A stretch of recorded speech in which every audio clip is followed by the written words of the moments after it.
I'm not superstitious, but I am a little stitious.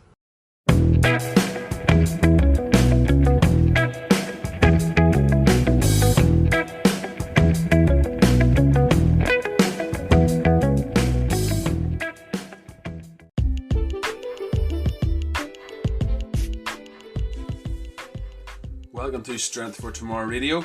This is episode 52. Can you believe it? I'm Stuart Thompson. You are you. Thank you for joining me. Did you catch last week's episode? We had Denver Gray on the show. You've got to go check that one out. We chatted for over an hour, but it was a lot of fun. We also got into more serious conversations and deeper topics, and he shared some helpful tips that have helped him with his training over the last few years. And we actually forgot to mention it, but I should have said and should have asked Denver about this, but he is actually an elite level table wrestler. Not a table dancer, let's get it right, although I can't say that with any great certainty either. Maybe he is pretty good at table dancing, who knows. But anyway, any time that we were at a party or any sort of social gathering where there was a table, inevitably Denver would end up, it wasn't even him that challenged other people, it was other people challenged him to rest on a table. So what that constitutes is basically you start at the top of the table, you have to crawl underneath it and round the other side without any of your body parts touching the ground. Really impressive feat, really impressive feat, and it's even more impressive from my perspective whenever you're as large and awkward as I am. Can't believe I forgot to ask him about it. Anyway, go back and listen to that one from last week. You can watch it on YouTube and Facebook if you want to see us in all our glory, or you can ignore us and not have to look at us. Listen on Spotify, listen on Apple Podcasts, and anywhere else basically where podcasts are provided. This week I'm asking you this question: is training supposed to be fun? What do you think? Is it? So I'm going to share a few thoughts on that question rather than just give you a yes or no answer, which would mean it would be the shortest podcast in the world. Basically I'm going to discuss it from my perspective and how I like to think of that question and how the implications of it, how we answer it and how we phrase it, or even asking the question, there's implications from that as well. So I'm not going to give you a yes or no answer, otherwise it'll be the shortest podcast in the world. So do stick around until the end. We've got a big roundup of some news stories as well as joke of the week. So let's get into it.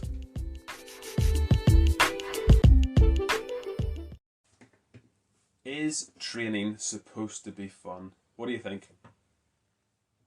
We've all seen the advertisements before. We've all seen on social media, Instagram, Facebook, wherever. We've all seen personal trainers and gyms try and advertise using different descriptions and what their workout's going to give you, what their program's going to give you, what their gym is going to give you.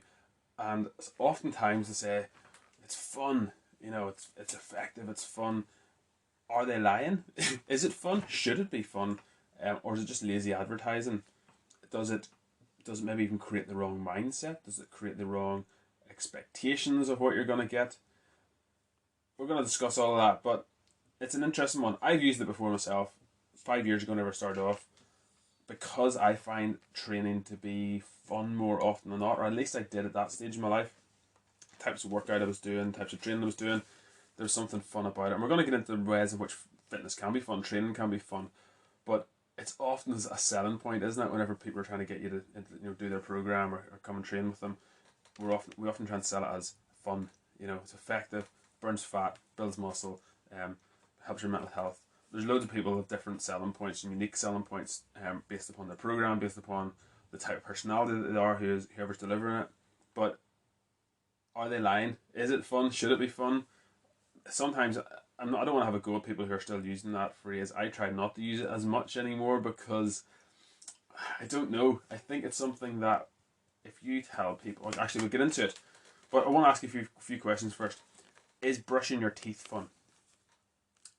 Is having a shower fun? Is cooking always fun? So these are things that we kind of have to do in life, right? We kind of have to. Now, I know there's loads of dads maybe out there, husbands out there who can't cook, won't cook, never cooked, and they rely upon their better half to cook for them. But more often than not, you do have to brush your own teeth, right?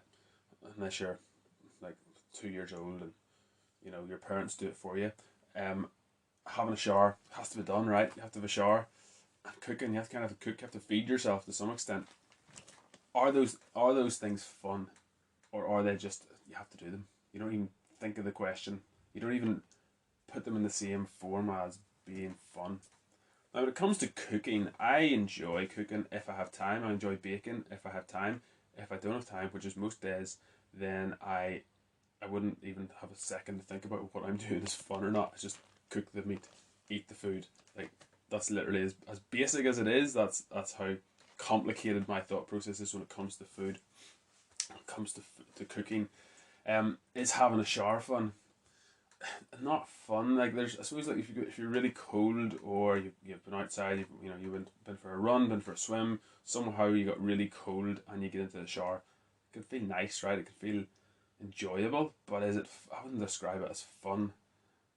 Same with brushing your teeth.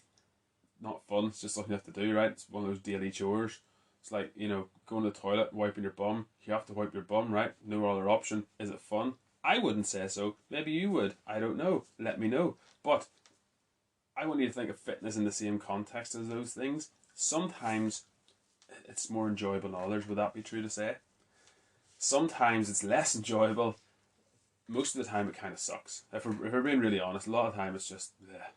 And that's something to get your head around. That's something to kind of get your expectation level suited up for, because otherwise you can go into the workout and think it's all about having fun. 10 out of 10 times it's going to be fun. And if you go into thinking like that, you're going to be in for disappointment, because quite often it's not going to be fun. It's going to be really difficult. It's going to be a challenge. It's fun is probably the last way, the last thing you would use to describe it. So what do you think? There's some problems whenever we refer to fitness as being fun, or telling people it's supposed to be fun. If I, as a trainer, advertise my services as being fun, how can that be objectively looked at? Your idea of fun and my idea of fun might not necessarily be the same thing. Like, for some clients, it's pushing the sled, the Prouder sled, is fun. For other clients, it's should be on the Geneva, Convention, and should be, treated as a war crime or something, or like a human rights issue. It's not fun. It's anything but fun. Bulgarian split squat, same thing. Should be some sort of convention against it. There should be it should be descriptively listed in a law somewhere that you're not allowed to force another human being to do this, because it is torture, categorically speaking. So you get the picture, right? Your idea of fun, my idea of fun, not the same thing. Other people probably share similar views as well. So if I advertise my services as fun, or you join a gym because it tells you it's going to be fun, what happens after the first week when the novelty wears off? If you go into it with that mindset, the wrong mindset, might I say, what happens whenever you get to week 3 and it's like, kind of want to watch Netflix tonight, kind of want to watch Love Island. Don't watch Love Island, by the way. That's really bad for all sorts of mental health, physical health, everything. It's not no good. Don't watch it. But you might think it's more fun than doing some squats. I don't know, but you get the picture. So it can create the wrong mindset if we advertise it as trainers, as your workout's going to be fun, your training's going to be fun, and you can then suffer as a consequence of it, because you've gone into it. Someone tells you, like, "Oh, we're going to go climb a wee hill," and the hill turns out to be a huge mountain. You've got the wrong expectations of it. You've maybe got the wrong gear. You've got the wrong time allotted for it. You've just got the wrong attitude approaching it, and suddenly it just feels terrible. Now it can work the other way. And if someone tells you it's fun, there's certain people with certain personalities, and they will make themselves have fun with it, whether it is fun or not. They can be easily influenced, I guess, is what I'm trying to say. So it can work the other way, I guess. It can alter your mindset depending on how you approach that question and how you deal with it. If someone else tells you it's fun, you might be more predisposed to considering it to be, the possibility of it being fun. But there's other people, and they will immediately tell you they're not having fun. A really good example of your perception of fun and my perception of fun, or maybe fun's not the right word, maybe rewarded or rewarding is a better descriptive word. There's a workout in CrossFit called Murph. If you're at all familiar with CrossFit, you know what it is. So basically, you have to run a mile, you have to do 100 pull-ups, 200 push-ups, and then 300 bodyweight squats, and then run a mile to finish. And some people would consider that fun. Some people consider being physically challenged to be a fun experience. Some people, like we did a obstacle course about a month ago or more, and I found it fun. Now other people were not having fun. They were having a miserable old time. I've had fun. A lot of the guys that were with us had fun, and a lot of the hundreds of people, other people who were doing it, I think there was 1,000 people there that day, they were having fun. Now there's obviously going to be people in that group who were not having fun because they were being physically challenged beyond their capacity. They maybe didn't like mud, they maybe didn't like cold water, they maybe didn't like having to lift themselves over things or crawl or whatever.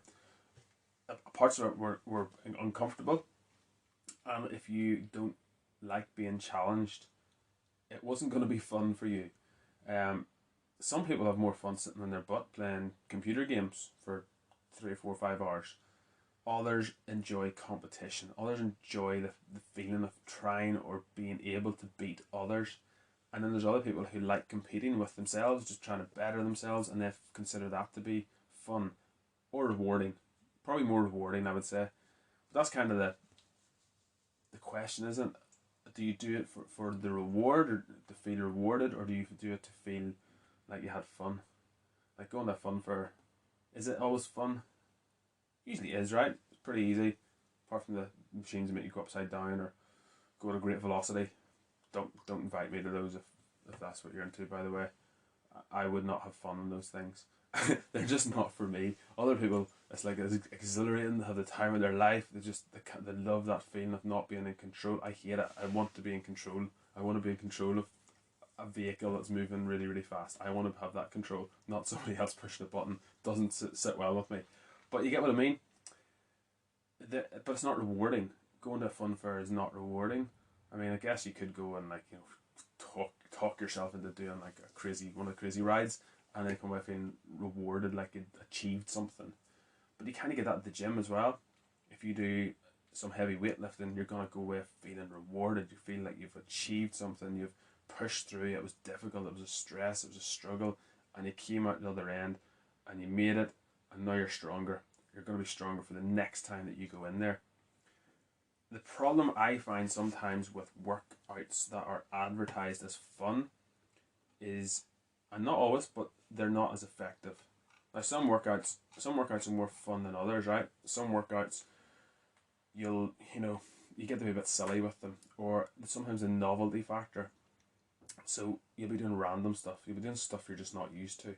Sometimes flipping a tire, hitting a tire with a sledgehammer, climbing over or something, carrying odd objects. Those things can be considered fun, I guess, by some people, but other people just see it as work. They see through it. They see through the facade, and they see like, sure, instead of getting me to pick up barbells, you're just getting me to pick up heavy water canisters. Instead of trying to swing a kettlebell, you're getting me to swing a heavy tire or something, But sometimes the novelty of certain workouts, they can still be effective, but quite often, if a workout is always fun, or a workout program is always fun, then that to me would suggest that it's too easy, that you haven't been challenged sufficiently to bring about a change, and certainly the change that most people are looking for whenever they go to the gym. Now, I've been known to say before that I think the best exercise for most people is the one that will you enjoy the most, and that will encourage you to do it more often and to put more effort into it. So if you like something like boxing, you're going to be more inclined to do boxing more often because you enjoy it, right? Whereas if you hate doing spinning, you might do it a few times, force yourself through it, and then you'll probably want to quit. But it's about trying to find something that you semi-enjoy or don't completely hate, and then whenever you get your fitness level up, whenever you get your strength up, then you're going to start enjoying other things. I got into like CrossFit, I guess, because I had a bit of a basis of strength. I used to do more bodybuilding style training when I was younger, and that kind of set me up at a decent capacity for work and effort. I had a semi decent level of strength to start with, so it made a lot of the workouts easier. Now it took a long time for me to get my cardiovascular capacity up, my muscle endurance up to scratch to be able to be competitive. I think competitive is a bit of a stretch because I wasn't competitive. I wasn't like elite. I was like like way down the pecking order. I was like a novice, but enough to kind of compete with other people who were at a similar level to me, I guess, and similar stage. Maybe that makes more sense. So I think having that base level of strength really helped me to get going, to get started. Now, whenever you are starting off and you've got a good cardiovascular basis, it's probably not going to help you as much with the strength things, but the strength things will help you more with the cardiovascular things. So like I would say, like strength training, weight training, it really got me into doing other things. Very first episode I referred to it as a gateway drug. It was like my gateway drug. I get into doing lots of other exercise just from trying to lift heavy weights, and then that opened me up to doing more like sprints and running and stuff like that. And I got better at it, and I could force myself mentally to do it because I'd built up that capacity and I built up that sort of mental fortitude from doing it. Now I know I recognise not everybody's like me, not everybody thinks like me, not everybody approaches challenges like I do, and there's nothing wrong with that. Nothing doesn't mean anyone's better or worse. It just means that everyone's different, right? And whenever we come and approach a challenge, it's really important that we have the right perspective. So I think when it comes to being rewarding, you want to reward yourself. So it doesn't mean that you do a gym session and you go home and have a bar of chocolate or have a tub of ice cream. I don't mean that sort of reward. I mean that you recognise your accomplishment. The exercise itself is a reward. The stress and the stimulus you apply to your body is a reward. That's the reward, and acknowledging that is that accomplishment is the reward. Hopefully you're following me. Hopefully that makes sense. But if you can find something you enjoy, or don't hate, get stuck into it, get your teeth into it, and give it your all. And then you start trying other things, start dabbling in other things. I wouldn't have tried other things if I hadn't have built up a decent level of strength first, because it makes everything so much easier. As I said, if you like boxing, go for that wholeheartedly. Now, a lot of people think boxing's fun. A lot of people think body combat, and there's all these other sorts of novelty niche, I would say, kind of programs that have been developed, and they get people moving. Great, fair enough, that's brilliant. A lot of people don't stick at it though. A lot of people I think drop out of these types of training methodologies, if you can call them, like workouts, maybe a better word, exercise classes. That's maybe a better phrase, more accurate phrase. A lot of people stop them because there's no progression. Their progression is based upon their perception. What I mean by that is, say someone's into a spin class or a body pump class. Now you can say, well, I come out this week and I wasn't feeling as tired, so I must be getting fitter. Alternatively, you can say, I feel really tired this week. I must have pushed myself harder. I must be getting fitter.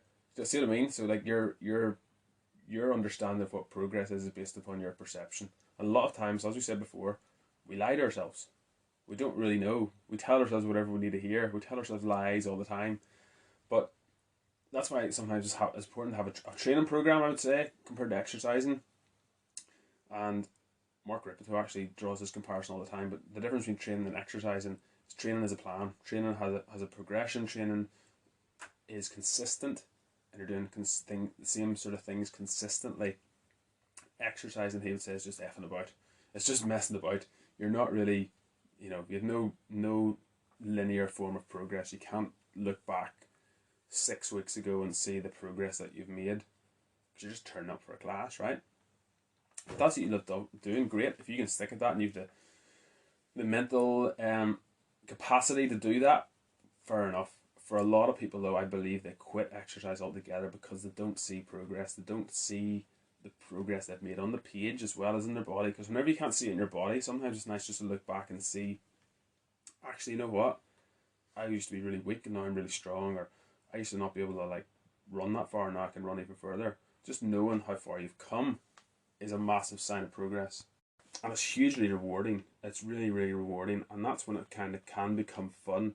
Sometimes in our classes, in total body toning, even atomic, sometimes we will have little bit of competition added to it, and we'll pair people up, get teams together, and get people a little bit more competitive. Just adds a little bit of an edge to things, and it's always interesting to see how people react, because there's some people who are just not interested at all in competing. They're just no, I'm just here for myself, just gonna go through the motions. There's other people who are so competitive, And there's other people who are just like a wee bit competitive. You can see just out of the corner of their eye they're looking and saying, "Are we going to beat them? Are we going to beat them?" And it's kind of cool, kind of fun to see that. Now, if you're not competitive, I get that. Some people are just wired that way. Other people aren't. But if you want to do something that it's going to be an accomplishment for you. So not just ticking the box. Again, that's how you fall off the wagon and you don't go back. You want to make sure that you have some sort of progression. You have some form of valid form, objective form of progress that you can look to and see what's happening. See, are you going backwards? Are you going forwards? Or have you stuck still? What's happening? So that's kind of my thoughts. That's just one little question I've had this week, and hopefully it has challenged you. Hopefully it's got you thinking. Hopefully it's maybe changed your perspective on whether workouts should or should not be fun, whether training should be fun. Sometimes they might be. I mean, beating somebody in a workout or beating somebody, lifting heavy or getting past a certain sticking point, that can be fun. But I would encourage you to enjoy the process. Enjoy just the process and the grind and the mundane aspects of it. Just tweaking those fine little details. Enjoy every moment of it. Because the reality is, there's a lot of people who would love to be able to get up and do some heavy squats. There's a lot of people who would love to be able to lift heavy weights. And I don't mean the people who talk about it and saying they would love to. I mean the people who are maybe wheelchair bound, people who've maybe got an illness that prevents them from doing things like that. People who've gotten past the point in old age where their every joint in their body's gone. They're just sitting in a chair. People who've got dementia, really severely. There's all sorts of conditions and diseases and life situations out there. People have lost limbs. There's all sorts of things going on in people's lives, and they would love to have the physical potential that you have.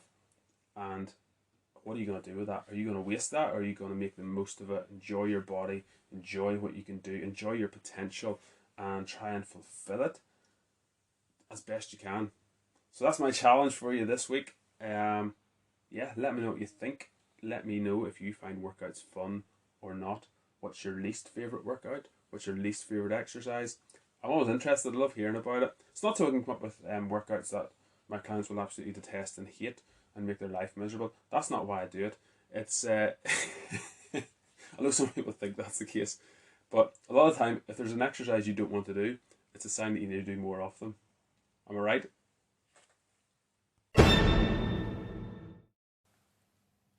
Okay, so we've got some news stories to round up on. Didn't do any last week because we had our special guest Denver Gray. So this is from 7 days ago, so it's a little bit longer than a week, but it's more or less than the last week.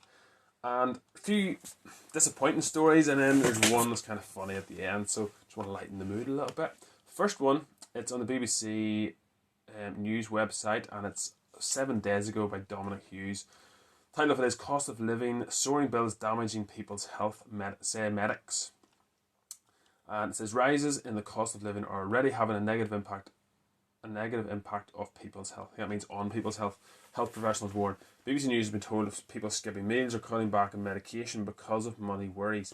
The Royal College of Nursing says people are having to make heart-wrenching choices that compromise their health and well-being. Along with GPs and hospital doctors, they warn health inequalities between rich and poor risk becoming worse. Laura Brandt, 28, has already had to make some tough choices about a treatment keeping her alive. Having lived with kidney disease since the age of 7, she has already had 2 kidney transplants and now needs another. Laura is dependent on a dialysis machine to carry out the filtering process usually performed by the kidneys. Without it, she could be dead within a week. Laura was having dialysis at home, but the machine used so much electricity and water, the bills started to mount rapidly. I'd say that it's the straw that broke the camel's back, really, with the cost of running the dialysis machine, the water it uses, the electric, she says, and it was adding to my anxiety. Like, how am I going to pay to use this treatment every month? Laura switched her dialysis away from the convenience and accessibility of home to a hospital. At first, this meant a 3-hour round trip, 3 days a week from her North Yorkshire home to the Freeman Hospital in Newcastle. She has since moved to a centre 20 minutes away, but this has also meant switching to an entirely new medical team, and it has not been easy. I'm sick of having to make choices, Laura says, and they have to be the right choices. If not, it's my health that's going to be affected at the end of the line, and I don't want to be any more poorly. So kidney issues, kidney disease is really, really difficult situation there.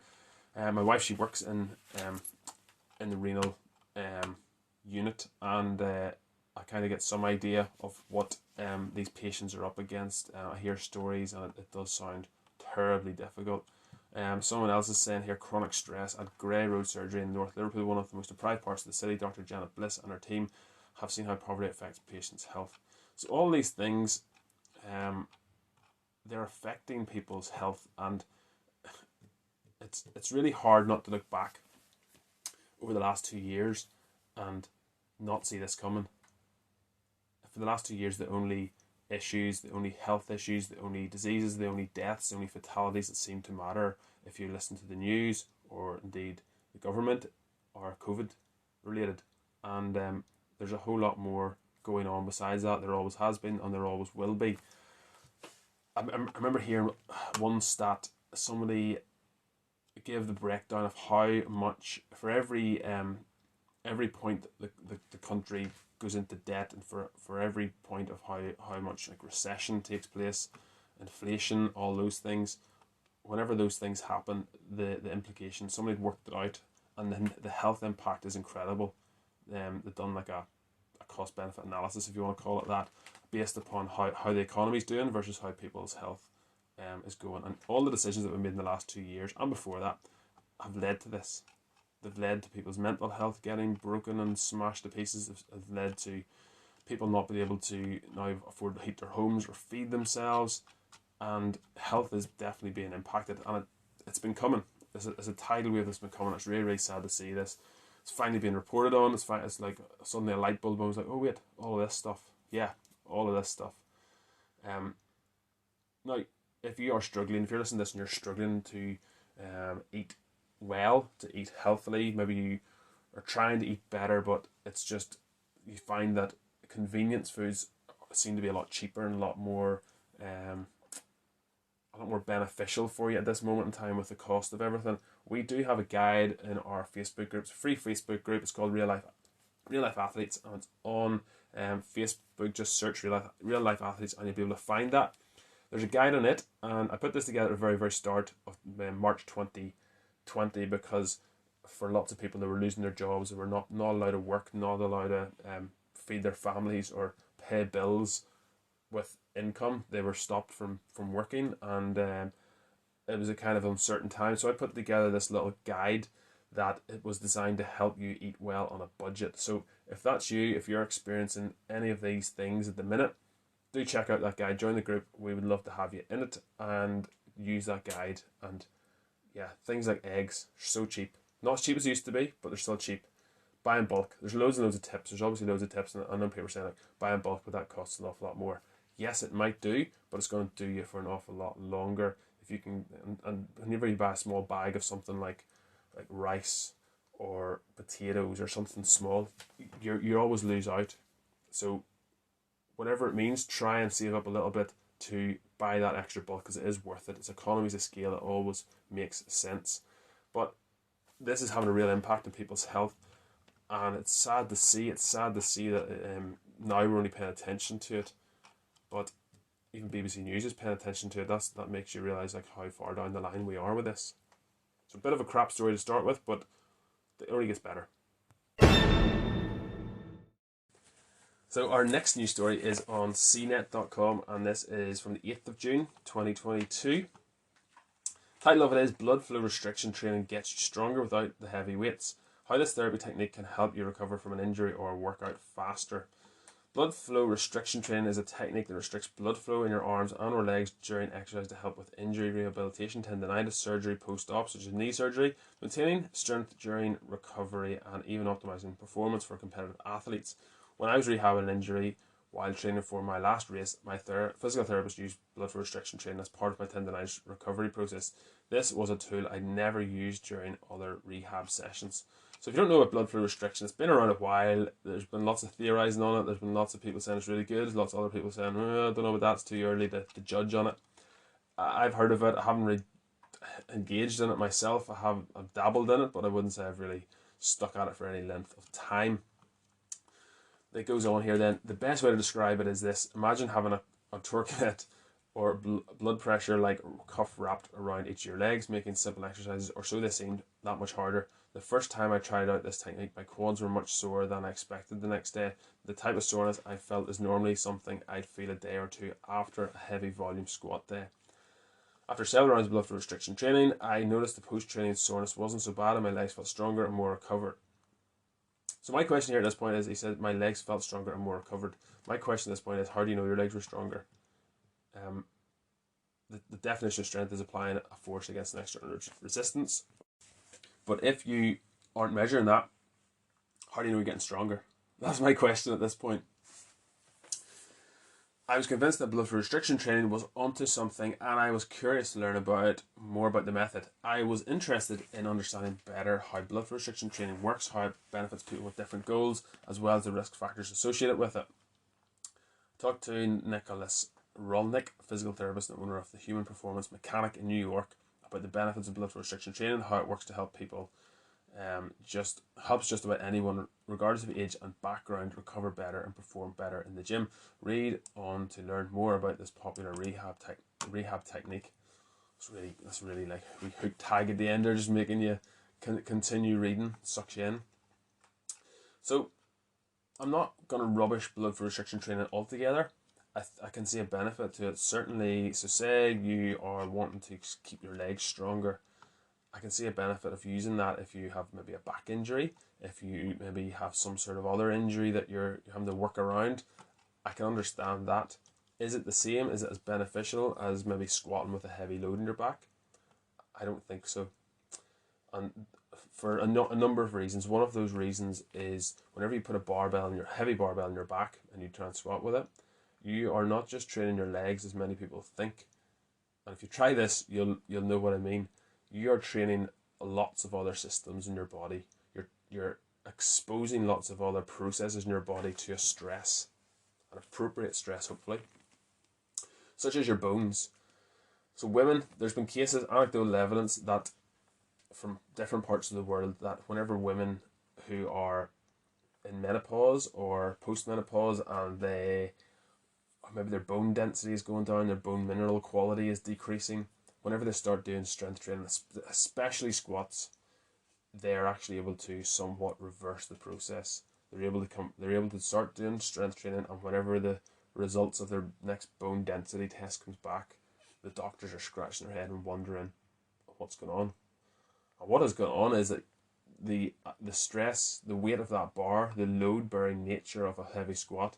So whenever you put it on your shoulders, there's weight going right through to the tips of your toes. So your skeleton is getting stressed. It's not just your muscles, it's not just your quads, it's not just your leg muscles, it's your bones as well. Not only that, you are also applying stress to your tendons and to your ligaments, to your connective tissue, to your heart. It's an aerobic event as well as a strength event, so your heart is having to send blood very quickly to those muscles, to those capillaries, to fuel your muscles. So whenever that happens, you aren't just training your legs. So blood flow restriction can't improve your bone density. That's the first thing I'm going to say, because if you're trying to put less of a load on you by doing blood flow restriction, inherently you're going to be putting less pressure and less force through your bones, so they're not going to improve.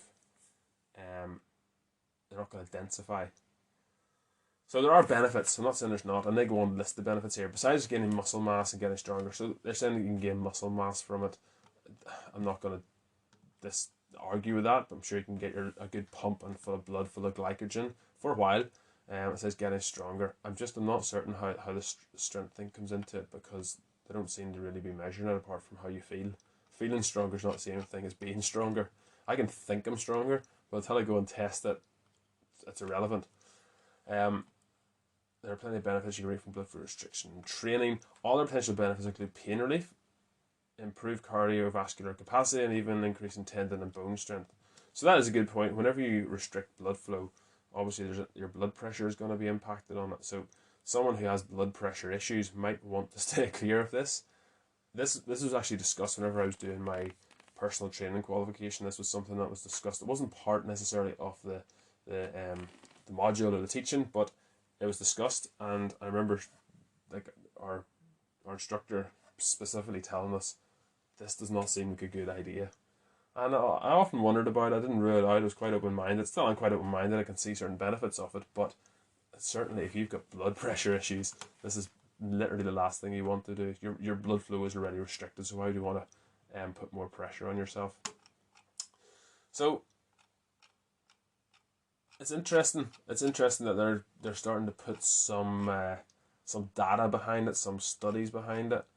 I'm not sure. I think there needs to be a lot more work done on it before we can conclusively say and make assertions about it. But a lot of these studies, unfortunately, they focus on feeling and the subject's perspective and how their perception of things rather than hardcore evidence, blind studies, as it were. But yeah, interesting, and certainly not as depressing as the first story. Next story, we're nearly there. This one is in Sky News, and I've seen a few variations of this story in other outlets, but this one kind of gets to the nitty-gritty of what we want to discuss. Government's vision for food industry is not a strategy, Leon founder Henry Dimbleby says. I have no idea who Leon are, but apparently Henry Dimbleby is their founder. He says he's pushed for more action on obesity, greater environment and welfare standards in farming, and the expansion of free school meals. So all that sounds wonderful, right? All that sounds really, really good at face value. It sounds like a really positive thing. So this was on Monday the 13th of June, so a couple of days ago. The man behind a major review of the UK's food system has criticised the government's vision for the industry, saying it is not a strategy. A draft of the government's food strategy leaked last week. I love when I'm saying the government strategy leaked, as if it was an accident, you know, as if it wasn't purposely leaked to see what's the reaction out there. Let's just see. We'll pretend that we didn't. We'll pretend it was leaked, and we'll see what the general reaction is of the public, and then we'll make a few changes before the official document comes out. That's what happens, right? That always happens. Anyway, a draft of the government's food strategy leaked last week ignored a number of the recommendations by Leon founder Henry Dimbleby. They're making a big deal of this Leon, whoever that is. Maybe I'm just being ignorant and living under a rock, but I don't know what that is about. Including a salt and sugar tax and government action on obesity. Okay, we'll keep going on. I'll come back to that. We'll circle back around. It pushed things such as fish farming, long seen as environmentally damaging, compulsory vegan meal options in schools, and animal welfare warnings on restaurant menus. It also called for people to move towards eating responsibly sourced venison instead of other meat such as beef, although this is not the final version of the strategy. Of course it isn't the final version of the strategy, because it's been leaked. It's been leaked. How could it possibly be the final version? It's been criticised, and now they're going to change it. And the official final version will be less controversial, especially to this fellow Mr. Dimbleby, who seems to be quite important in these circles. Prime Minister Boris Johnson has promised that the final version to be launched today would back farmers, boost British industry and help protect people against the impacts of future economic shocks. Right. The Guardian said Mr. Dimbleby had been shown the final document, and he said there was nothing really there on health. He added, it's not a strategy. It doesn't set out a clear vision as to why we have the problems we have now, and it doesn't set out what needs to be done. In his review last year, Mr. Dimbleby had also recommended greater environment and welfare standards in farming, a 30% reduction in meat and dairy consumption, and significant expansion of free school meals. Okay, question. Why does Mr. Dimbleby get all of the power and authority to suggest that we stop eating dairy and meat? I mean, surely that's a personal freedom of choice? No? Too much to ask these days? He said, with inflation as it is, both the amount spent on free school meals is significantly less in real terms than it was a year ago, and the number of people who need it is significantly more. We need to tackle that. Mr. Johnson said our food strategy sets out a blueprint for how we will back farmers, boost British industry and help protect people against the impacts of future economic shocks. By safeguarding our food security, harnessing new technologies and innovation, we will grow and eat more of our own food, unlocking jobs across the country and growing the economy, which in turn will ultimately help reduce pressure on prices.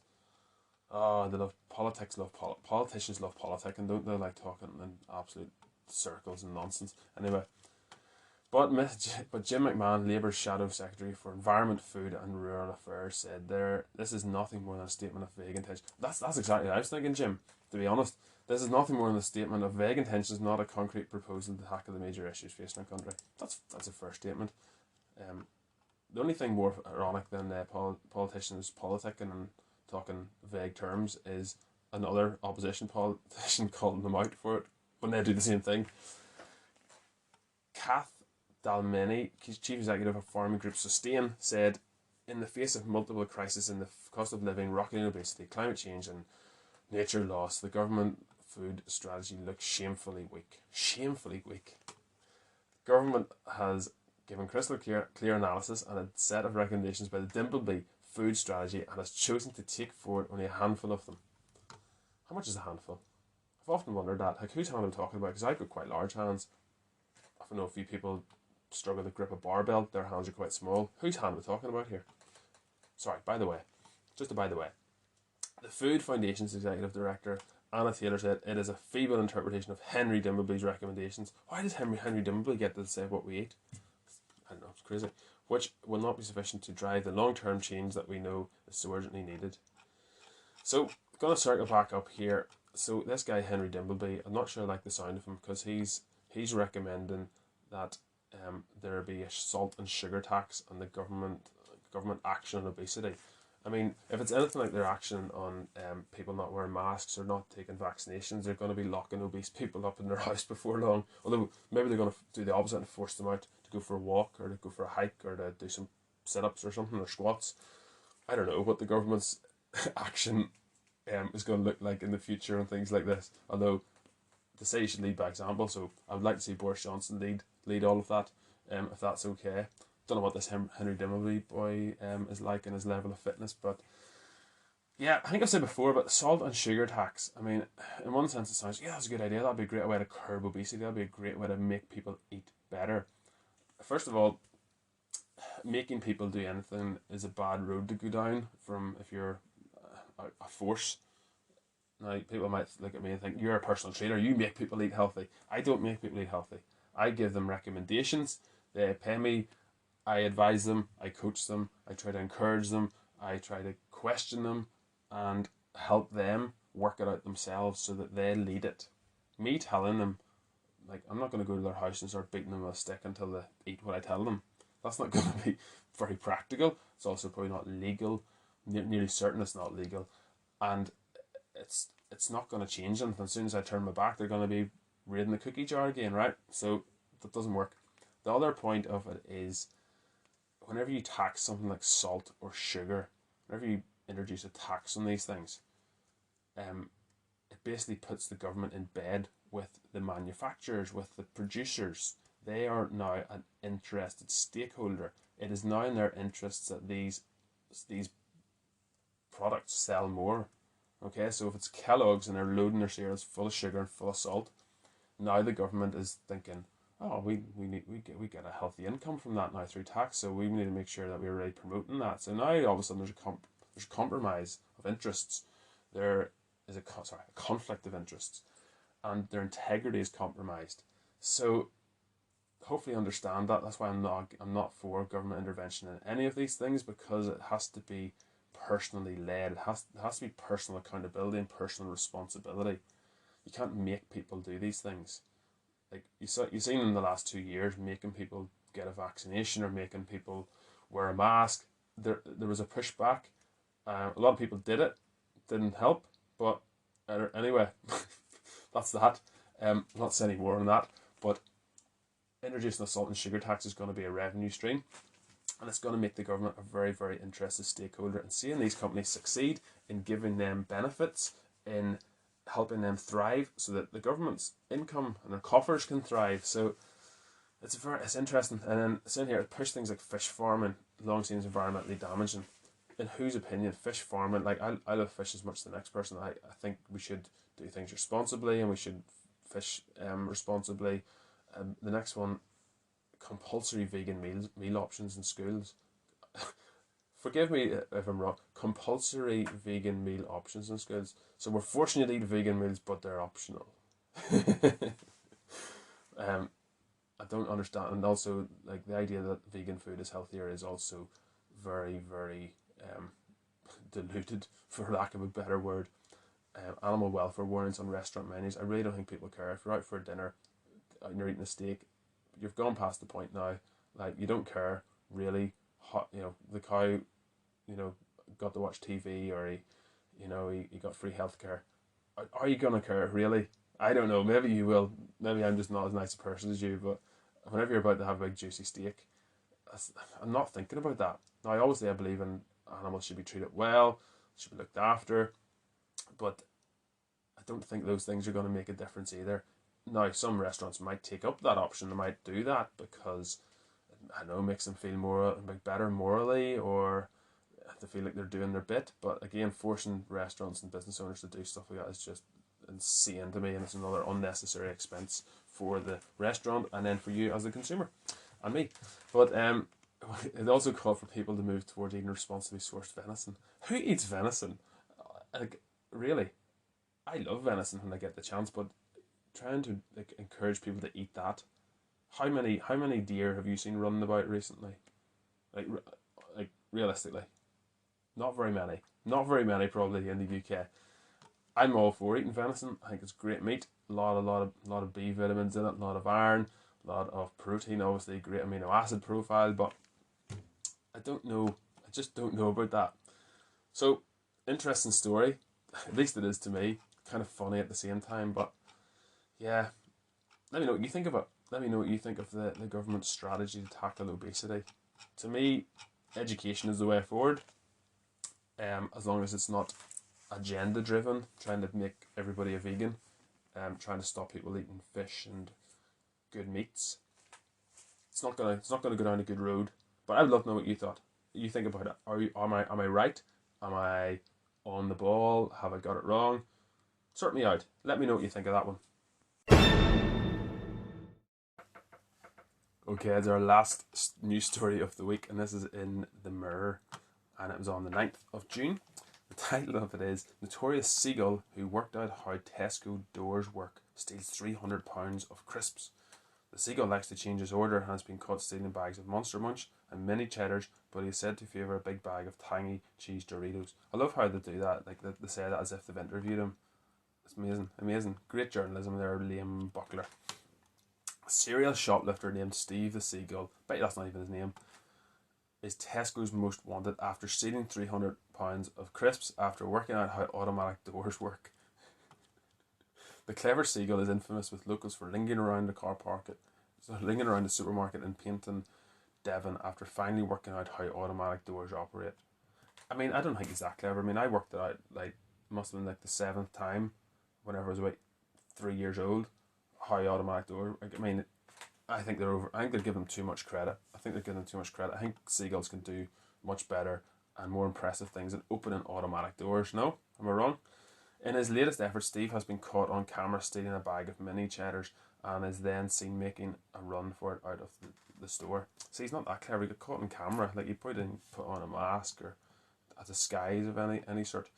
The cunning bird waits for the doors to open and then re-emerges inside the store for a brand new packet of crisps. As staff tried to stop Stephen, it was too late and he had scurried off down the high street, leaving staff once again helpless. I'm sure they tried really hard to catch him. It is thought that Stephen stole around 17 kilos of food, worth more than £300 in a year, though the figure could be much higher. Wow. So see, cost of living crisis, it's even affecting seagulls. They're having to steal food out of shops. Like, they used to just get fed by people. Apparently people stop feeding them and they're having to go in and do a robbery. Now, at least it's not an armed robbery. I love it. Like, Liam Brown filmed Stephen's latest crime. I love they're talking like Stephen as if he's a person. Filmed Stephen's latest crime, really personifying, and said, "I've seen him go in a few times. This time he hopped onto my car bonnet, so I started recording. I knew he was up to something. He jumped down and started chewing gum off the floor. Then he walked into the shop and ran off with a pack of mini cheddars. A Tesco worker who wished to remain anonymous." Why would you want to remain anonymous? Would you not want the credit for this? No, me either. A Tesco worker who wished to remain anonymous said Stephen's unwelcome visits are a daily occurrence. They didn't even give that much detail. Like, they didn't give enough detail. He must have been so annoyed. He must have been a Tesco's worker who was just so frustrated with Beta asked about Stephen the seagull, that they're just like, I don't want my name exposed and I'm not going to give you any details. All I can say is it's a daily occurrence. Amazing. Amazing. Have you ever heard a more ridiculous story?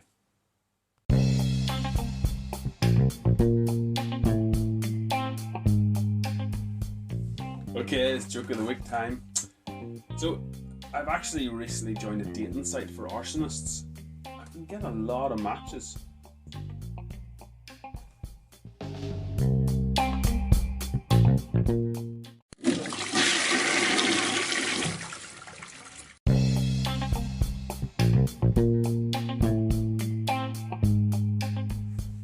Okay, so you didn't like that last one. Here's another one for you. What do you call a dinosaur that uses cheap toilet paper? Megasaurus.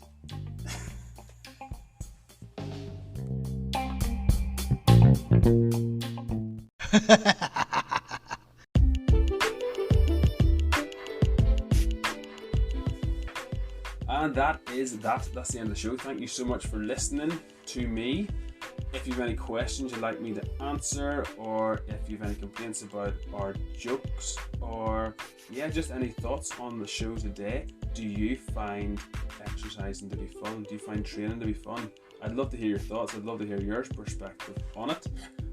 Don't forget, we have our open gym services up and running. If you would like to apply for membership, you can do that. Send me a message and I would love to get in contact with you.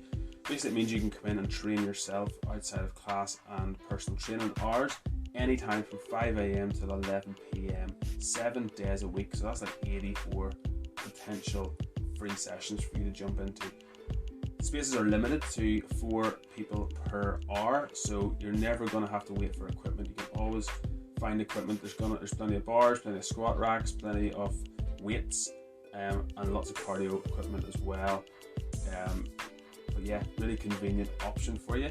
Don't forget, we also have our large group class. We have a couple of spaces at the minute. There's a few people away and we have space if you would like to drop in. It's £7. You can pay on the website, log into the app and book yourself at the class. Or if you have any questions about any of our services, personal training, one-to-one, semi-private, partner training, do get in touch and we would love to help you out. Have a great weekend and don't forget to train today so you can be stronger tomorrow.